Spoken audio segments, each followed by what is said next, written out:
हमारे देश भारत की मट्टी में जरूर कोई ऐसी खास बात है कि इस देश में रहने वाला बच्चा बच्चा इसकी रक्षा के लिए मरने मिटने को हमेशा तैयार रहता है। यूं तो पूरे देश में शहीदों को बहुत गर्व के साथ देखा जाता है और उनको भगवान की तरह पूजने का दौर भी हम कई बार देख चुके हैं। लेकिन आज हम आपको मध्य प्रदेश के शिवपुरी जिले के हातौद गांव ले चलेंगे, जिस गांव को शहीदों का गांव कहा जाता है और यहां रहने वाले लोग शहीदों को भगवान की तरह पूजते हैं। इस गांव की कहानी आज़ाद हिंद फौज से भी जुड़ी हुई है और यहाँ बताया जाता है कि भारत की आज़ादी के महान योद्धा आज़ाद हिंद फौज के कर्नल जीएस ढिल्लन आज़ादी के बाद आकर के बस गए थे और उन्होंने शिवपुरी के हातौद गांव को जब अपना आशियाना बनाया तो उन्होंने यहाँ रहने वाले लोगों के मन में अलख जगाया कि आज़ादी का मतलब क्या है। और यही वजह है कि इस गांव में एक भी शहीद नहीं होने के बावजूद लोग शहीदों को बहुत सम्मान के साथ देखते हैं। आइए ले चलते हैं आपको इस गांव के सफ़र पर और दिखाते हैं इस गांव की कुछ ऐसी कहानियां जो आपने आज तक कभी नहीं सुनी होंगी।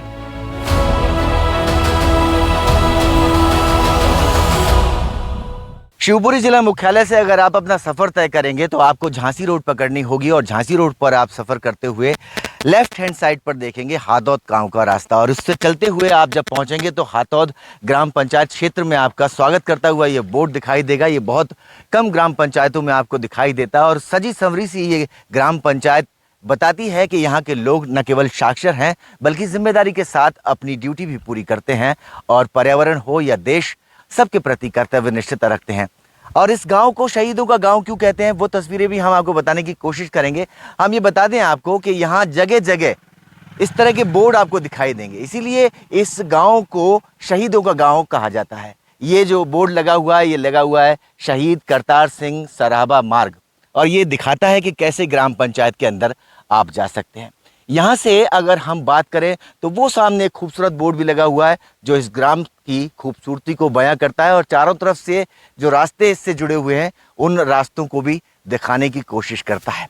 अब जो कहानी है इस कहानी को हम यहीं से शुरू करेंगे और आपको बताएंगे कि कैसे एक गांव शहीदों का गांव कहलाया जाता है, लेकिन हैरानी की बात यह है कि यहाँ से कोई भी शहीद नहीं है।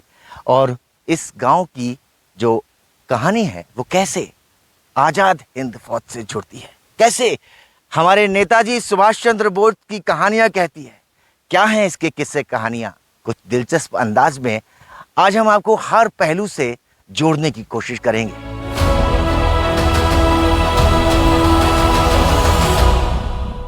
गांव में पक्की सड़कें, मकानों पर लहराते तिरंगे, तिरंगे के बंधे हुए ये लहरिया और इस तरह के कुछ नज़ारे आपको केवल 15 अगस्त के आसपास या 26 जनवरी के आसपास नहीं बल्कि अक्सर दिखाई देंगे। और मैं कहूँगा कि कैमरा साथी उस तरफ भी दिखाएं, यह सबूत है कि वो कुछ पुराने तिरंगे भी यहाँ पर लहराते हुए दिखाई दे रहे हैं। ये गांव की जो विकास गाथा है, इस विकास गाथा को गांव वाले कहते हैं कि कहीं ना कहीं हमारे ऊपर खुद शहीदों का साक्षात आशीर्वाद है, उन्हीं का वरदान है कि इस गांव में उन्नति तरक्की लगातार हो रही है। कुछ जागरूक नागरिक भी हैं जो कहते हैं और बताते हैं। आप हमें बताइए कि आपका गांव शहीदों का गांव कहते हैं, क्यों कहते हैं? सारे शहीदों को गांव जो कहते हैं हमारे गांव में कि कैसे कल्लम साहब ढिल्लम साहब आते हमारे गांव के हातौद के, मतलब पहले रहती भी लाल किले से मतलब उनकी मृत्यु हुई थी तो वे जहाँ पर आ गए तो वे शहीद हो गए, तो इसलिए हमारे गांव का नाम हातौद भी रखा। और आज हमारे गांव में देखो आदिवासी न पूरे किसान और खल्लम साहब ढिल्लम साहब उनसे हमारा संबंध था और हम एक जी से रहते हैं हमारे गाँव। हाँ, एक जी से रहते। आपके गांव की जो सड़कें हैं उनके नाम भी किसी शहीद के नाम पे है, कभी कोई शहीद कभी कोई शहीद। और हमारे गांव में जो सड़कें बनवाई है ना जन मन योजना के तहत से, हमारे गांव में पूरी सड़कें भी अच्छी बनी है। हमारे गांव में अच्छे कॉलोनी भी कटी है, बहुत बड़ी है, सुंदर भी है गांव है हमारे गांव में। और घर घर नल योजना है, और सड़क भी पक्की हैगी। और हमारे पहले तो हम 2 किलोमीटर पानी ले भी जाते, अब वो भी नहीं जाते। देखो पास में ही हमारे नल लगे। तो आप लोग कहते हो कि जो शहीद हैं उनका आशीर्वाद है आप लोगों के ऊपर? हमारे पास तो बहुत आशीर्वाद है और धन्यवाद करना चाहते हैं हम तो मंत्री जी मोदी जी को नमस्कार करने चाहते हैं नहीं, उनको। उनको तो नमस्ते करते ही हो, लेकिन गांव वालों से जब हम बात करते हैं तो गांव वाले कहते हैं कि हमारे ऊपर तो शहीदों की कृपा है। और हमारे ऊपर तो शहीदों के ऊपर कृपा है और पूरे देश भारत की, हमारे ऊपर पूरे नेतन की भी छाया है हमारे ऊपर। तो उनके आशीर्वाद है तो हम गरीबन को देख लो, झोपड़ी से हमन को मकान बना। अच्छा, कोई फौज में जाकर के शहीद तो आपके गांव से हुआ नहीं? नहीं सर, हमारे गांव से खन्नम साहब ढिल्लम साहब अकेले थे और कचू बाके बिन के मोड़ा यंगे बाके जिबंत भाई साहब का और इनका जाको मंत्री भाई साहब का बहुत लड़के यंगे शहीद हमारे गांव के। पूरे वो बॉर्डर पे लड़ रहा है कि हमारे गांव के देश वो के वो सैनिक हैं, शहीद नहीं हुए। लेकिन अगर आपसे हम पूछते हैं तो आप कहते हैं कि हमारे गांव के ऊपर साक्षात शहीदों की कृपा है। और इन गांव की जो तस्वीरें हम आपको दिखा रहे हैं वो तस्वीरें कुछ इस तरह से बयां भी करती हैं। कहीं भी हमने आपको दिखाया तो आपको ना गंदगी नजर आई ना कोई समस्या, क्योंकि ये जो गांव है पूरी तरह से विकसित है और इस ग्राम पंचायत को एक खास दर्जा मध्य प्रदेश में हासिल है। यही वजह है कि आपको यहाँ जय किसान जय जवान और उसका चित्र भी अंकित होते हुए न केवल साफ दिखाई देगा बल्कि लोग इससे जुड़कर प्रेरणा लेने का काम भी करते हैं।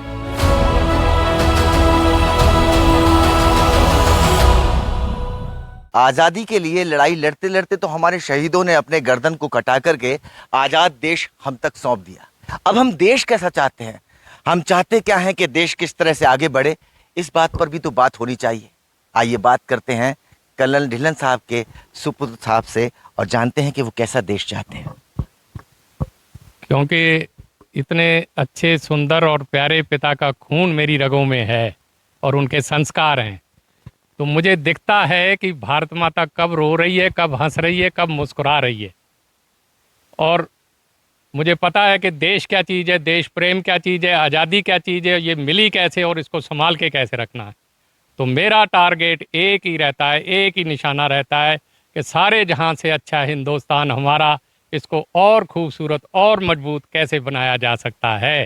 क्या विजन है? तो वो उसमें शब्द जाल बुनने से, कविताएं सुनाने से, भाषण देने से नहीं, जब तक धरातल पर हमारी नीतियां, हमारे सिस्टम सही नहीं होंगे और जब तक राजनीतिक लोग ये नहीं समझेंगे कि हम लोगों को वोट डालने की मशीन ना बनाएं, हम लोगों को मजबूत बनाएं और कोई किसी भी जाति का हो, हर, क्योंकि प्रजातंत्र की खूबी ये है, क्योंकि ये शहीदों की कुर्बानी से मिली हुई आज़ादी का अनमोल प्रजातंत्र है और ये राजतंत्र तो है नहीं, राजों का राज तो है नहीं।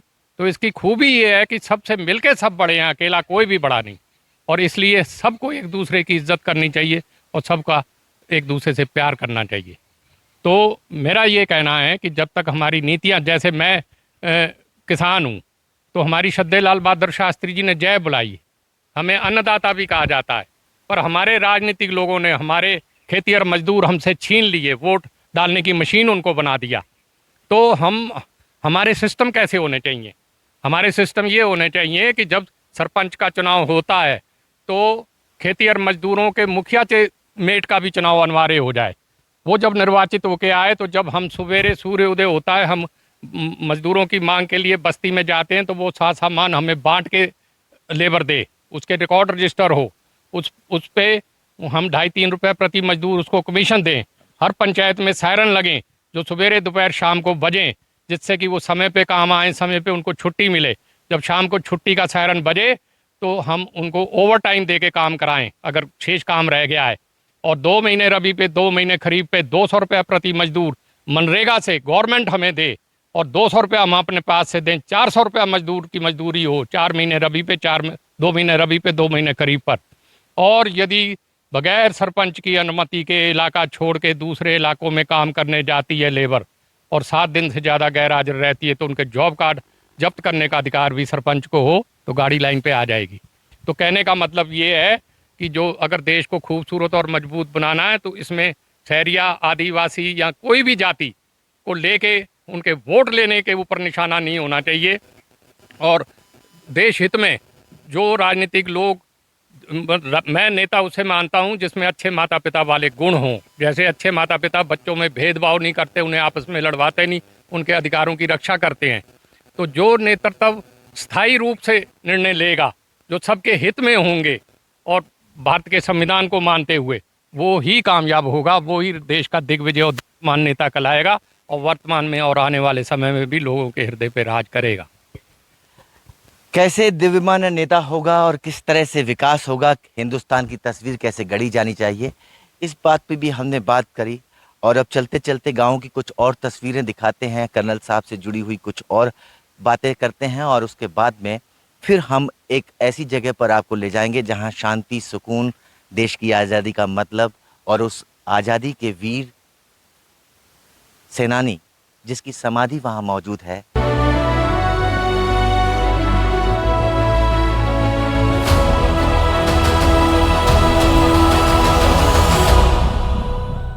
कर्नल ढिल्लन देश और दुनिया के लिए जानी मानी शख्सियत और ऐसी मिसाल के उन्हें पूजने के लिए यहाँ मेले लगते हैं। हादौद ग्राम पंचायत है और वो आजाद हिंद फौज के सेना नायकों में शुमार किए जाते हैं और उसकी वजह भी है। लाल किले में 2 मुकदमे चलाए गए हिंदुस्तान में और आवाजें आई बाहर से कि अगर हम एक हुए तो अंग्रेजों ने न केवल मुकदमा बीच में छोड़ा बल्कि 3 लोगों को रिहा भी करना पड़ा। और वो मुकदमे कौन से थे वो भी हम आपको बताते हैं। बहादुर शाह जफर जो कि आखिरी सुल्तान थे इस भारत के, ढिल्लन, सहगल और शहनवाज, ये तीनों वो शख्सियत थी जो लाल किले में बंद थी और इनके ऊपर ट्रायल चलाई गई थी। लेकिन जब जनता की आवाज आई तो क्या आई, उसके लिए हम पहुंचे हैं कर्नल ढिल्लन साहब के घर पर और आज हमारे साथ उनके सुपुत्र सरबजीत सिंह जी यहाँ पर मौजूद हैं।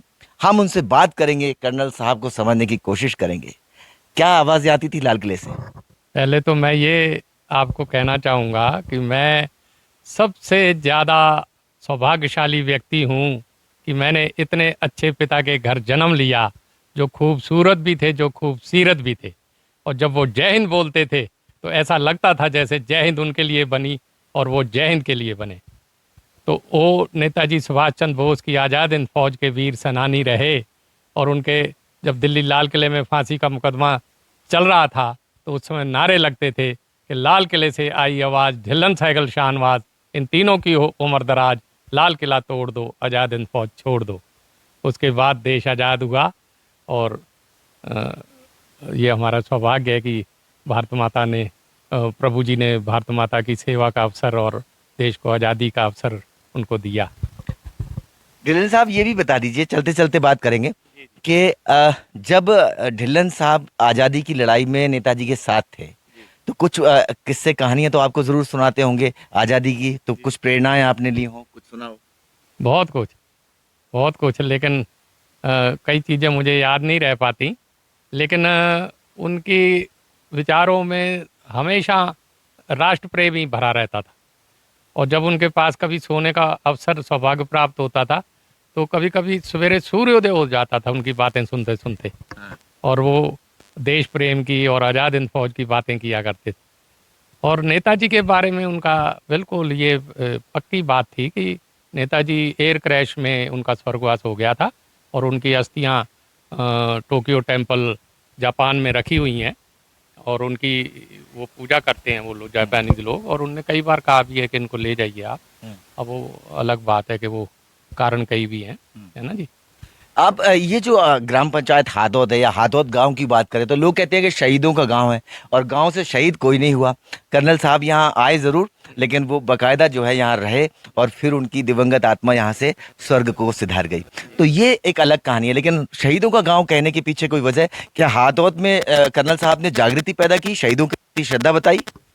हाँ, वो कर्नल साहब के लिए, कर्नल साहब जब भी यहाँ से शिवपुरी जाते थे तो सबको जय हिंद जय हिंद जय हिंद बुलाते हुए जाते थे और सारे ही उनको जय हिंद बोलते थे, है ना जी। और दूसरी बात ये कि जो मेरा भांजा है मनीष मेहरोत्रा, क्योंकि वो जब बड़ा हुआ पला तो जब कर्नल साहब नेताजी के ऊपर फ्रॉम माय बोन्स किताब लिख रहे थे तो उस समय मनीष भी साथ में रहा है। और जहाँ जहाँ कर्नल साहब भारत में गए, कोई बड़े बड़े फंक्शन हुए तो मनीष जी भी साथ में रहे। तो मनीष के दिल में भी कर्नल साहब को लेके और शहीदों को लेके एक ऐसी विचारधारा बनी। तो उसने फिर सोचा कि ये जो सड़कों के नाम हैं ये क्यों ना शहीदों के नाम किए जाएं, क्योंकि जिस देश में एक ऐसा देश प्रेमी कर्नल ढिल्लन साहब जैसा व्यक्तित्व, नेताजी सुभाष चंद्र बोस की आज़ाद हिंद फौज के वीर सेनानी रहते हों, तो फिर भावनाएं भी वैसी बन जाती हैं। तो उसका ये भी कारण है। तो ये जो सड़कों के नाम रखे हैं ये मनीष जी ने रखे, और मेरे से जब उनने इस बारे में कोई बात की तो मैंने भी अपनी सहमति दी, और दूसरे लोग भी खुश हैं उसकी वजह से। अगर हम बात करें सरल साहब की, तो सरल साहब ने कर्नल ढिल्लन पे बहुत रिसर्च भी किया, ग्रंथ भी लिखे, और सरल साहब को भी बहुत लोग सुनते हैं, और उनकी जो देशभक्ति की कविताएं वो तो आप बहुत दिलचस्पी के साथ सुनाते हैं। तो कैसे दोनों को देखते हैं आप? सरल जी एक बहुत ही अच्छी आत्मा के व्यक्ति थे, और उनके दिल में देशभक्तों के लिए इतना प्रेम था कि उनने अपने घर, जेवर, गहने सब कुछ बेचकर और नेताजी के ऊपर वो ग्रंथ लिखे हैं। और जब उनने उनकी जो प्रस्तावना है, जो उनने अपनी धर्मपत्नी जी का धन्यवाद किया है, उस प्रस्तावना में वो पढ़ के रोना आ जाता है। तो वो कर्नल साहब को 2 बार मिलने आए, तो उनने अपने पंक्तियों में लिखा है कि यदि वीरों की पूजा हम नहीं करेंगे तो ये आज़ादी ढलती हुई सांझ हो जाएगी, और ये सच मानो कि वीरता एक दिन बांझ हो जाएगी। तो उनने लिखा है कि मैं अमर शहीदों का चारण उनके गुण गाया करता हूँ, जो कर्ज राष्ट्र ने खाया है मैं उसे चुकाया करता हूँ। यह सच है याद शहीदों की हम लोगों ने दफनाई है, यह सच है उनकी लाशों पर चलकर आज़ादी आई है, यह सच है हिंदुस्तान आज जिंदा उनकी कुर्बानी से, यह सच अपना मस्तक ऊंचा उनकी बलिदान कहानी से, यह सच उनके जीवन में भी रंगीन बहारें आई थीं, जीवन की स्वप्नल निधियां भी उनने जीवन में पाई थीं, पर माँ के आंसू लख उनने सब सरस फुहारें लौटा दी, कांटों के पथ का वर्ण किया रंगीन बहारें लौटा दी, उनने धरती की सेवा के वादे ना किए लंबे चौड़े, माँ के अर्चन हित फूल नहीं वे निज मस्तक लेकर दौड़े, भारत का खून नहीं पतला वे खून बहाकर दिखा गए, जग के इतिहास में अपनी गौरव गाथाएं लिखा गए, उन गाथाओं से सर्द खून को मैं गरमाया करता हूँ, अमर शहीदों का चारण मैं उनके यश गाया करता हूँ। है अमर शहीदों की पूजा हर एक राष्ट्र की परंपरा, उनसे है माँ की कोख धन्य उनको पाकर है धन्य धरा, गिरता है उनका रक्त जहाँ वह ठौर तीर्थ कहलाते हैं, वे रक्त बीज अपने जैसों की नई फसल दे जाते हैं, इसीलिए राष्ट्र कर्तव्य शहीदों का समुचित सम्मान करे, मस्तक देने वाले लोगों पर वह युग युग अभिमान करे। होता है ऐसा नहीं जहाँ वह राष्ट्र नहीं टिक पाता है, आज़ादी खंडित हो जाती सम्मान सभी बिक जाता है, यह धर्म कर्म यह मर्म सभी को मैं समझाया करता हूँ, मैं अमर शहीदों का चारण उनके यश गाया करता हूँ। पूजे ना शहीद गए तो फिर यह पथ कौन अपनाएगा, तोपों के मुंह से कौन अकड़ अपनी छातियां अड़ाएगा, चूमेगा फंदे कौन गोलियां कौन वक्ष पर खाएगा, अपने हाथों अपने मस्तक फिर कौन आगे बढ़ाएगा, वे अगर ना होते तो भारत मुर्दों का देश कहा जाता, जीवन ऐसा बोझ होता जो हमसे नहीं सहा जाता, यह सच है दाग गुलामी के उनने लहू से धोए हैं, हम लोग बीज बोते उनने धरती में मस्तक बोए हैं, इस पीढ़ी में उस पीढ़ी के मैं भाव जगाया करता हूँ, अमर शहीदों का चारण मैं उनके यश गाया करता हूँ।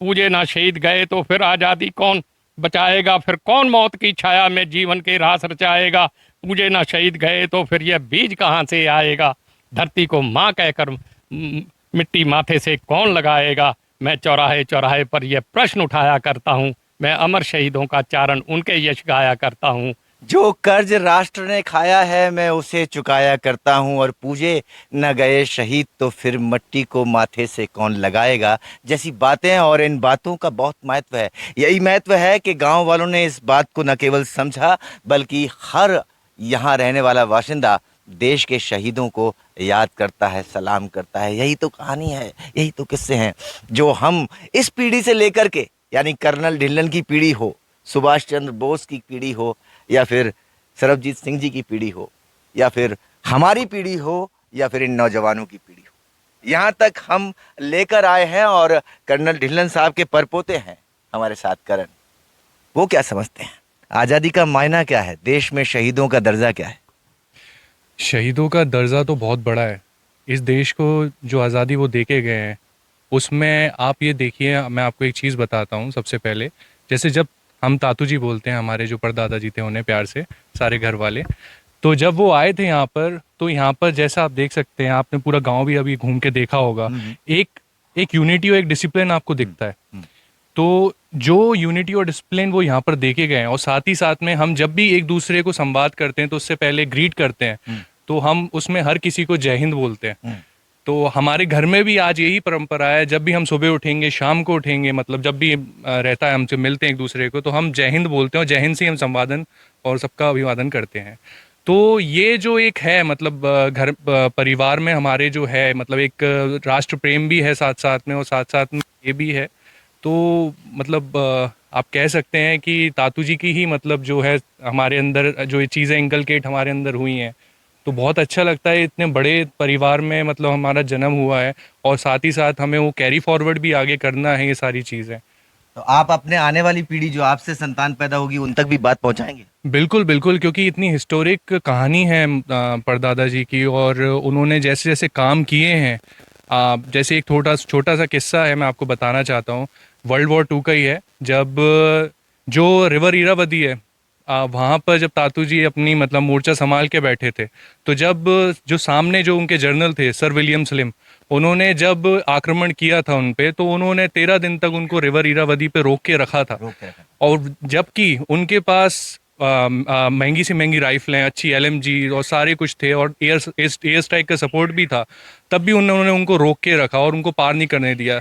और इससे बड़ी बात क्या होगी कि एक दूसरे शत्रु का जो जर्नल है, वो आपको उनकी बायोग्राफी में वो रेफरेंस दे रहे हैं कि मैं मतलब तारीफ करे बिना नहीं रह सकता हूँ कर्नल जीएस ढिल्लन की, जिन्होंने अपने साथियों के साथ सारी राइफलें होते हुए हमें 13 दिन तक रोक के रखा। तो इससे बड़ी बात क्या होगी, आप समझ सकते हैं। तो एक परपोते के लिए उसके दादा के पिताजी की कहानी सुनाना और कहना कि इतनी बड़ी शख्सियत के 13 दिनों तक किसी फौज को रोक के रखा था, कांधों में दम था, लहू हिंदुस्तान की माटी से रंगा हुआ था, सेना नायक थे आजाद हिंद फौज के, और नेताजी के उस नारे को बखूबी जानते और पहचानते थे और आत्मसात करके बैठे थे कि तुम मुझे खून दो, मैं तुम्हें आजादी दूंगा।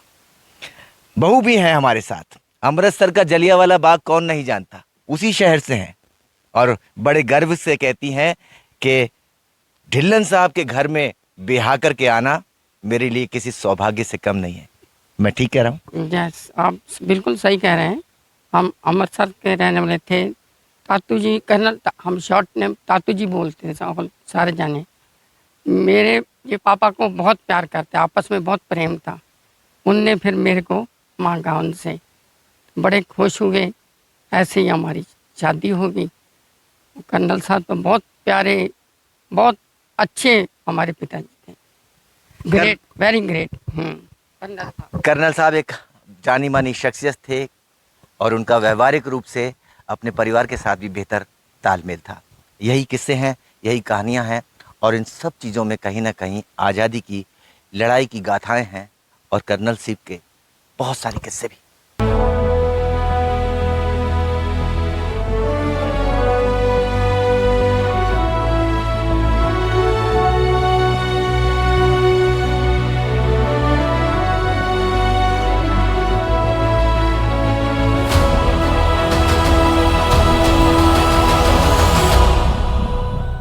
लाल किले का मुकदमा चला। मुकदमा चलने के बाद जब ट्रायल पूरा हो गया और अंग्रेजों ने अपना फैसला सुनाया, तो कर्नल ढिल्लन को शहनवाज और सहगल के साथ रिहा किया गया।